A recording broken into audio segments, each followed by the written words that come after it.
Welcome back. We are on the second of our new series called The World at the End of Your Driveway. And what we're talking about is participating with Jesus in his mission to save the world, if you would, and what our role in that is. And we're trying to understand how to be available to people with our words and our actions. And so we're just looking at... So the first one was kind of an introduction to the series. Yeah. And so now we're going to, before we get into some specific strategies, we're going to talk about today what some barriers to mission are. So that's good. Yeah. Well, and I think we'll find that these barriers can be pretty natural. Yeah. And they're the things that I think, especially like some of them I think are barriers that we're all going to have.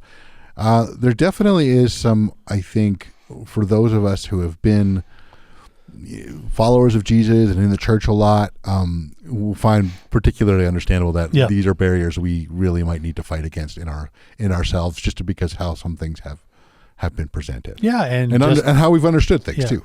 That's true. So we're going to start off with the barrier of time. Yeah, I don't know about your life, but my life's pretty busy. Seems full all the time. It seems full all the time. There's appointments, deadlines, to-do lists, and I mean, those errands never, ever seem to get done.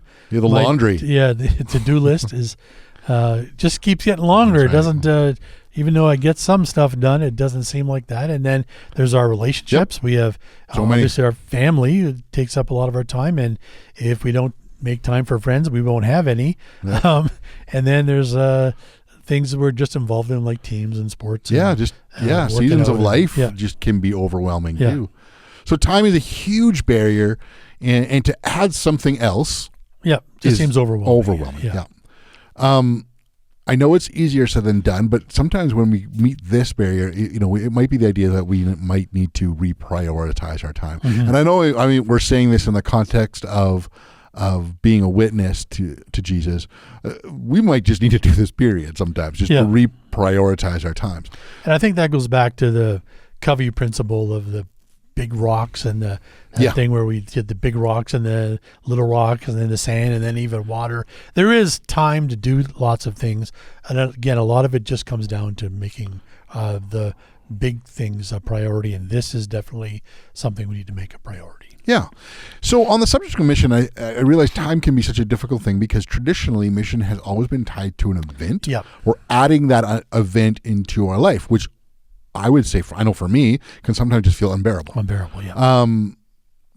But I really think it's really important is that when we're talking about mission in the context over this series, where it's easy to say, are we responding to the Great Commission? Which in a way, absolutely we are.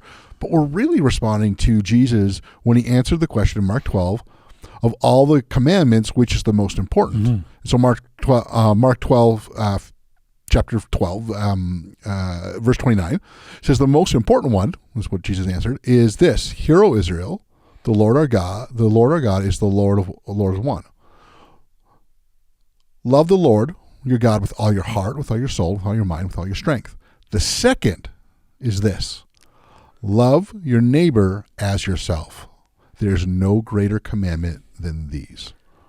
So when we're talking about mission... Jesus makes these equal. Yes. Which is interesting, when we're talking about mission, we mean responding to the commandment of loving your neighbor. Loving your neighbor, So it's not so much about reorganizing or prioritizing your time to fit an event, as much as about really being present with our neighbors. Mm-hmm.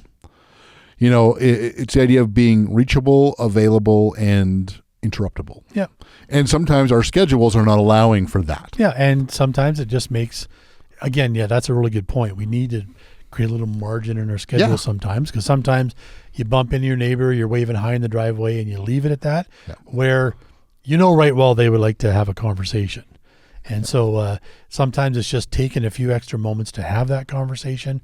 Or if you're having a backyard barbecue, invite somebody that can come, and you're having the barbecue anyway, invite your neighbors. So that way we're not necessarily adding a lot of things to our life, or just taking advantage of the things that we already do. Well, and we'll probably we'll bring this up many times, the barbecue example. It's the whole idea you are inviting someone to the thing you were going to do anyway. Yeah. So you're not bringing a new event. You're just inviting someone to the event that was already scheduled. Yeah. And that's what it is. And now, but when it comes to time, really what we're saying is like, we can just be more neighborly. Mm-hmm.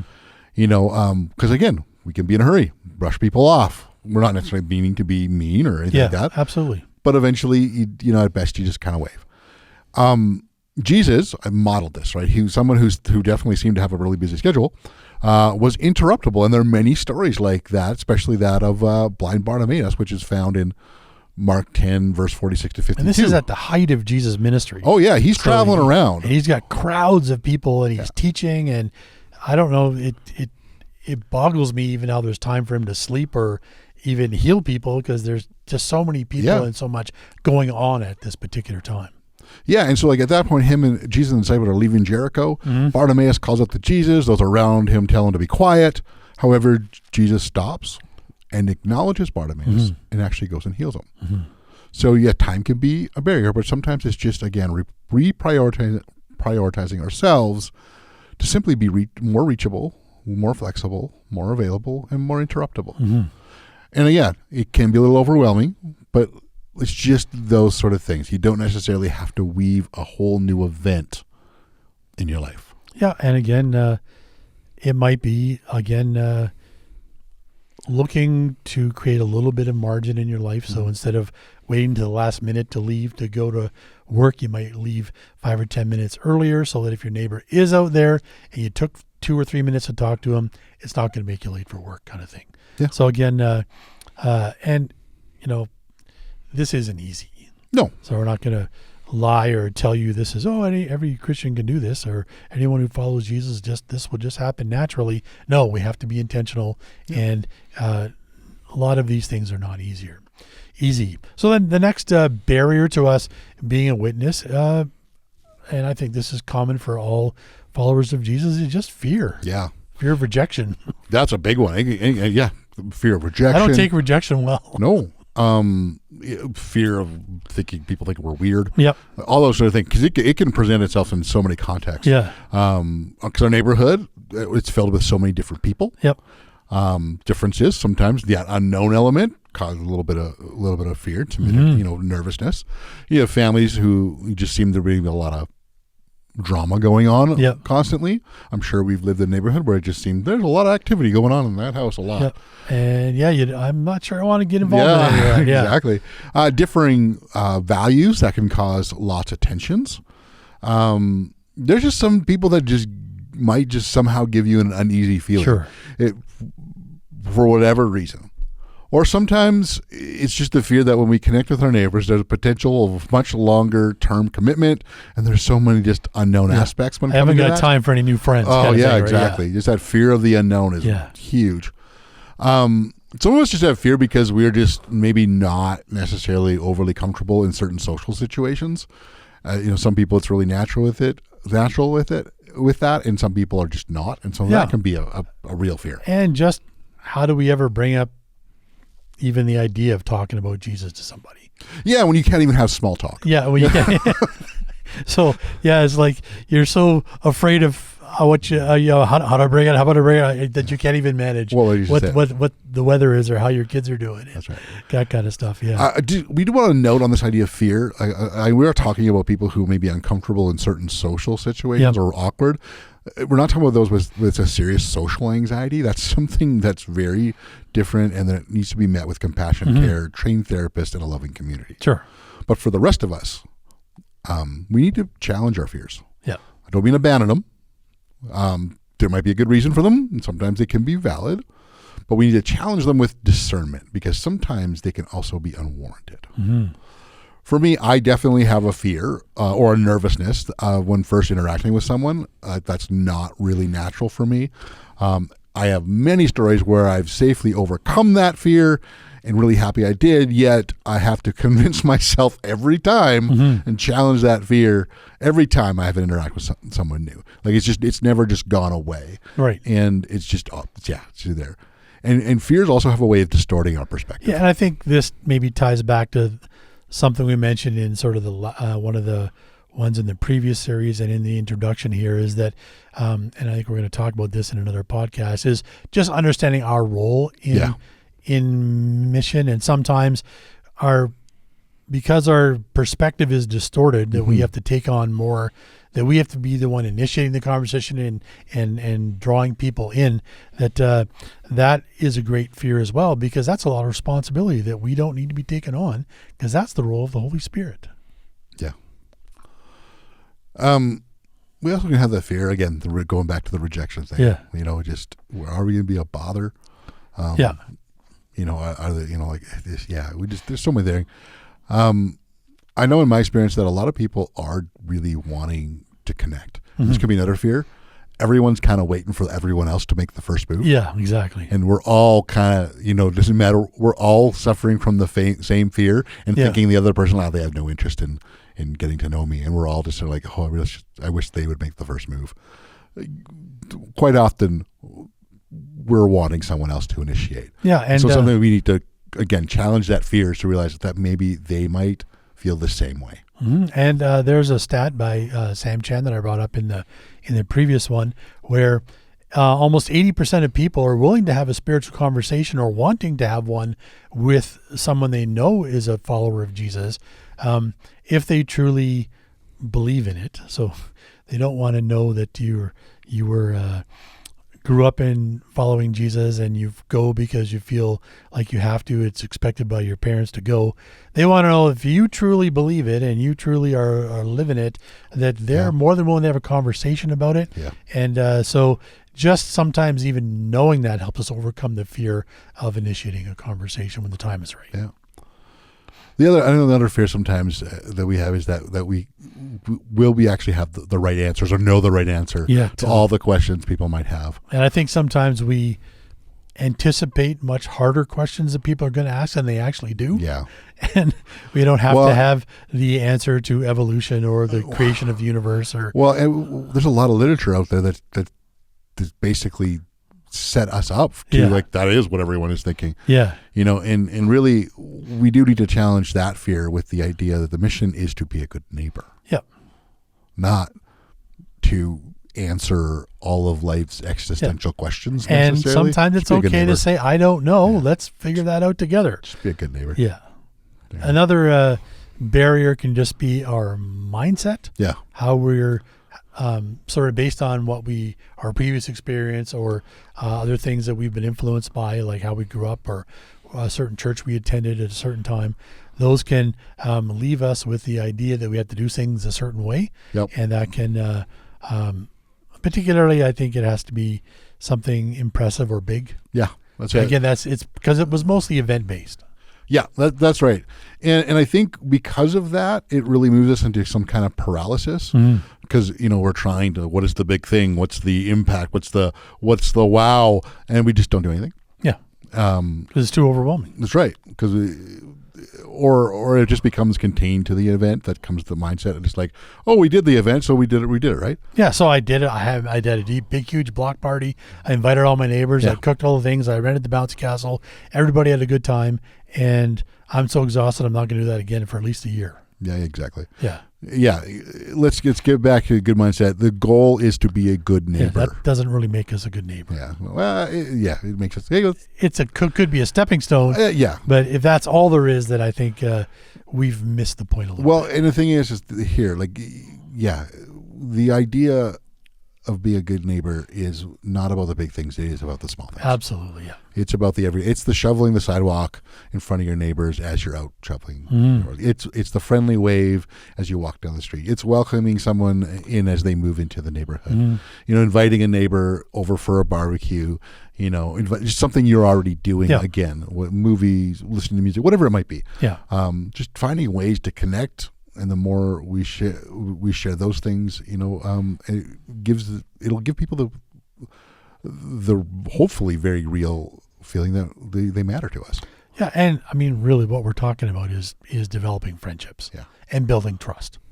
And I think those are the sort of conditions that are necessary for the Holy Spirit to bring us opportunities when people have actual questions about spirituality or Jesus, or the contrast about how you behave compared to what I hear in the media.